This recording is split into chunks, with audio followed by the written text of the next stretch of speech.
우리 대통령이 출국하기 직전에 뭐 이런 또 지시가 있었나 본데요. 연합뉴스. 이 대통령 국회 특별감찰관 절차 개시해달라. 권력 감시 받아야. 네, 정확한 워딩을 어제 오후에 있었던 강훈식 비서실장의 말로 다시 한번 확인해 보면 대통령이 취임 때부터 계속 일관되게 요구를 했고 비서실장 본인도 국회에 요청을 했는데 국회가 소식이 없어서 다시 한번 요청한다. 모든 권력은 감시받아야 된다. 아, 지시 시점과 관련해서는 출국 한담장에서 지시하는 건 아니다. 그러니까 이미 이전에 지시를 먼저 하셨군요, 대통령께서. 자, 요거 어떻게 봐야 할까? 일단 제가 한번 이렇게 구체적으로 질문을 드려볼게요. 지금 저 내란당에서 이견이 있는 거잖아요. 그렇죠. 우리 예. 야당이 정한 감찰관을 채택을 하라며 어깃장을 놓고 있는 거잖아요. 그죠? 그런 예가 있었나요? 그리고 좀 요새는 좀 말에 그쪽 특정 정당의 말에 뭔가 다 그냥 신빙성이 없어서 믿고 거르게 되는 일이 자꾸 생기는데 저도 자꾸 믿고 거르게 되네요. 심각하게 받아들여지지가 않아요. 근데 특별감찰관이 하는 역할 우리가 한번 생각해 봐야 되지 않을까 합니다. 그런데 그쪽에서 얘기를 하든 우리 쪽 스피커들이 얘기를 하든 이번 특별감찰관 사건을 놓고 우병우와 이석수라는 분 사례를 가지고 온단 말이죠. 과거 박근혜 정권 때 이석수가 뽑혀 나가면서 우병우 전성시대가 되었다라는 사례를 들어요. 그럼 그 상태로 아예 무시하고 이런 일들은 공포 마케팅 조성이라서 그냥 다루지 않으면 좋겠지만 그 아젠다를 그대로 받아와서 토론을 하기 시작하면 이게 점점 더 확산이 되니까 저는 네. 그 부분은 좀 지양을 했으면 좋겠다라는 입장이에요.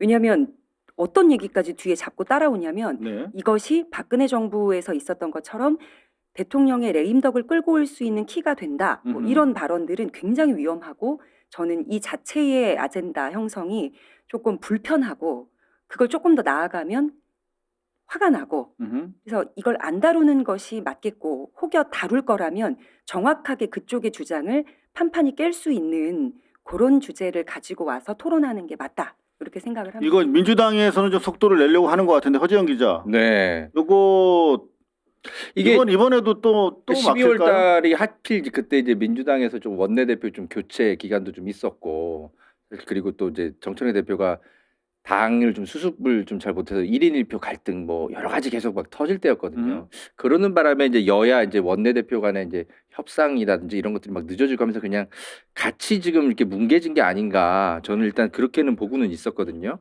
근데 어쨌든 뭐 책임을 돌리자면 당연히 국힘당에서 좀 더 좀 성의 있게 좀 이렇게 했어야 되는데 제가 볼 땐 여야가 같이 좀 책임이 있는 좀 사안이 아닌가. 그래서 지금 이게 몇 개월 동안 계속 더 미뤄진 거 아닙니까? 그렇죠. 강훈식 비서실장이 오죽했으면은 좀 다시 한번 좀 강하게 이야기를 했을까. 네, 그런 생각은 좀 드네요. 네. 근데 이 일각에서는 예. 일각에서는 이제 또 다른 사이드로 보고 예. 대통령이 지금 모든 권력은 제도적 감시를 받아야 된다 이 워딩 때문에 지금 나도 이렇게 세게 감시 받을 테니까 우리 지금 권력에 나눠 점유하고 있는 모든 권력기관이라든가 정치인들도 이거 뭐 저 공직기강 차원에서 내가 받는 감시만큼 너희들도 받아야 돼 이렇게 네. 뭐 인식을 하고 좀 떠는 사람들이 있다 이런 얘기도 들리더라고요. 네. 근데 우선 제가 이게 특별감찰관이 무슨 일을 하는 것인가라는 제가 의문을 먼저 던졌던 이유가요. 지금 구조가 그렇게 돼 있지 않습니까? 국회가 추천하고 대통령이 임명하게 돼 있는 네. 건데 그동안 전화기. 공석기간이 건 9년 가까이 임명이 계속 안 되고 있었지 않습니까? 왜 그랬을까요? 그리고 또 하나는 야당에서 특별감찰관을 임명하면 저는 모르겠어요. 지금 그 상대 특정 정당에 대한 불신 때문인지 모르겠는데 무슨 짓을 하려 할까요? 지금까지 우리가 잊지 말아야 될 일들이 있습니다. 이재명 대통령님께 대해 대장동 의혹, 성남 국제 마피아 의혹, 또 예전에 노무현 대통령님에 대한 논두렁 시계 조작. 아직 사과도 안 하고 있지 않습니까? 예. 자, 근데 특별감찰관을 당연히 필요하죠. 근데 국민의힘에 입맛대로 움직이는 사람이 들어간다. 저는 상상도 하기 싫어요. 일단 그래서 지금 대통령실 청와대 공식 발언에도 보면 권력형 비리를 사전에 예방할 목적으로 도입하는 제도다 이렇게 얘기했어요. 네, 그렇다면 이제 과거에 또 무슨 뭐 이 또 되도 않는 검찰에서 또 뒷구녕으로 나온 찌꺼기 가지고 어떻게 장난치려고 분명히 할 거란 말이야. 그러니까 제 말이요. 내란당에서는. 그러니까요. 그래서 필요해요. 근데 누구를 어떤 절차를 통해서 임명하는가. 근데 그걸 야당 사람을 임명한다. 이런 말이 어딨냐는 거죠. 여당 야당이 아니라 국민이 능력 믿을 있는- 수 있는 사람이어야 네. 된다는 겁니다. 그렇죠.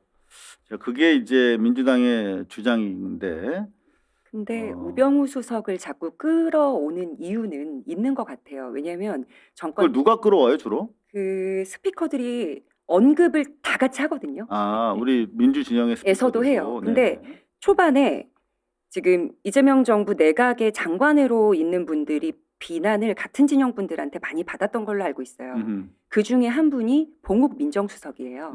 그래서 이 정부를 흔들기 위해서는 민정수석을 같이 흔들어야 되는데 그 대칭점에 있는 사람이 박근혜 때 우병우였다면 이재명 대통령 때는 봉욱이고 봉욱을 흔들면 이제 이재명 정권도 그때와 같이 흔들릴 것이다라는 어떤 작은 희망을 가지고 하는 것 같은데 그들이 원하는 그 너무나 바라는 레임덕은 부패를 숨길 때 나타나는 것이지 그렇죠. 시작부터 다 까고 해 투명하게 해 하고 선포할 때는 일어날 수 없는 조금 뭐라 그래야 되지? 야, 이게 논리적으로 정반대되는 주장이어서 그걸 받아주진 않았으면 좋겠다. 그 비유에도 우리가 동참은 안 했으면 좋겠다라는 심정입니다. 뭐 여하튼 그 우리 소위 말하면 민주진영 내부에서도 걱정하는 분들의 이유가 어느 정도 타당하긴 한데 그보다 대통령이 가지고 있는 그 더 큰 뜻에 네, 그렇죠. 대해서 우리가 좀 네. 근데 저는 대통령님 더 억울한 일 안 당했으면 좋겠어요. 그러니까 맞아요. 나 그래서 자꾸 그러는 거예요. 특별감찰관 그러니까 이게 저도 지금 필요한 건 알겠는데 말씀드리면서도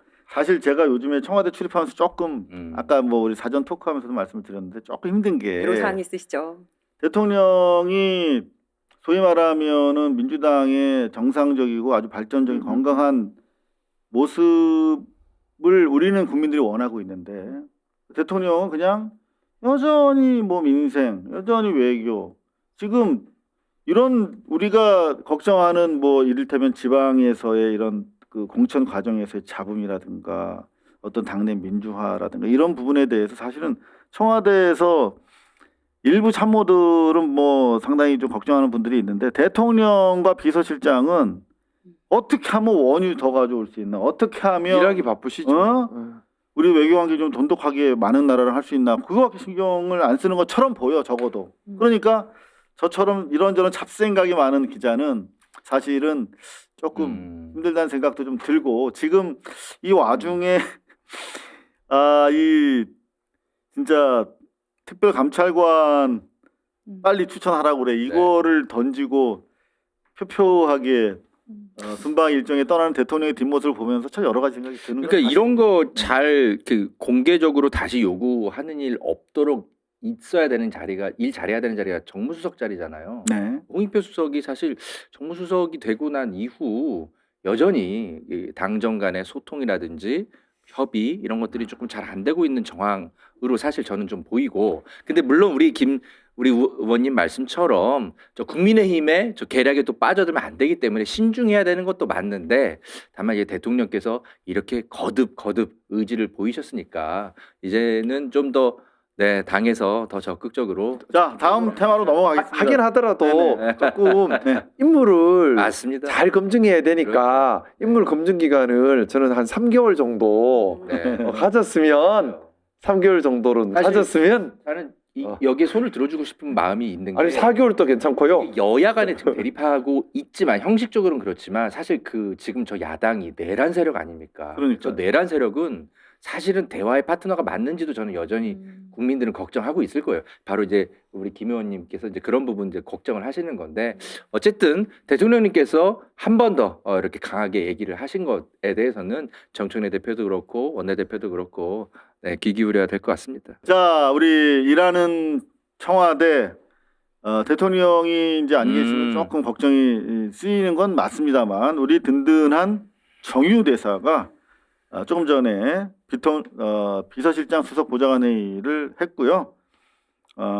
주요 내용은 오늘이 이제 46기 장애인의 날이라고 네. 하고 대통령도 페북에 글을 올려주셨는데 비서실장도 요 상당히 중요한 사안으로 보고 장애인 의무 고용제도 현장 작동 실사 다시 한번 지시를 하고 기업들이 채용하는 대신에 부담금으로 이렇게 우회하는 경향이 있다는데 왜 이러는지 고질적이고 반복적으로 부담금을 택하는 업체에 대해서는 부담금 가중 및 미행 비율에 따른 단계적 상향 등 실효성 있는 방안을 실행하라 이렇게 지시를 내렸고요. 그 다음에 요즘에 또 인천공항 또 출입국 심사장의 혼잡이 좀 심하다는 보도가 나오고 있는데 특히 뭐 피크 시간대는 한 90분까지 초과를 한다고 그래요. 그래서 이게 이제 이용객이 가파르게 증가하고 있는 부분도 있고 뭐 제2터미널 이용자도 뭐 45% 이상 늘어난 것이기도 하지만 본질적으로 이렇게 출입국 그리고- 심사관 증원, 심사대 운영 비효 효율화, 구조 변경 등 근본적 대책을 마련해 보고할 것을 지시. 네, 좀 좋은 또 아이디어가 요거 우리가 국난 극복이 국민들의 특기잖아요. 이렇게 문제 해결이 또 대한민국 정부의 또 근데 뭐 다른 나라랑 비교했을 때 인천공항이 정말로 이렇게 지연되는 건 사실 거의 없다시피 그러니까 하는 항상 거죠. 비교될 정도로 빨랐는데. 그럼요. 근데 지금 이 정도는 음흠. 지금 현재 일어나고 있는 것 중에 우리나라 기준 음흠. 심각한 병목 현상으로 느껴지겠지만 다른 나라 여행해 보시면 아실 텐데 2시간, 3시간 아니면 다음 날까지 기다려야 되는 상황인 건 비일비재하니까 근데 우리는 뭐 특별히 외국이랑 비교 잘 안 하잖아요. 안 하죠. 네, 자체 비교하죠. 우리나라는 네, 그렇죠. 네, 우리나라니까. 근데 우리가 돌이켜 보면요. 네.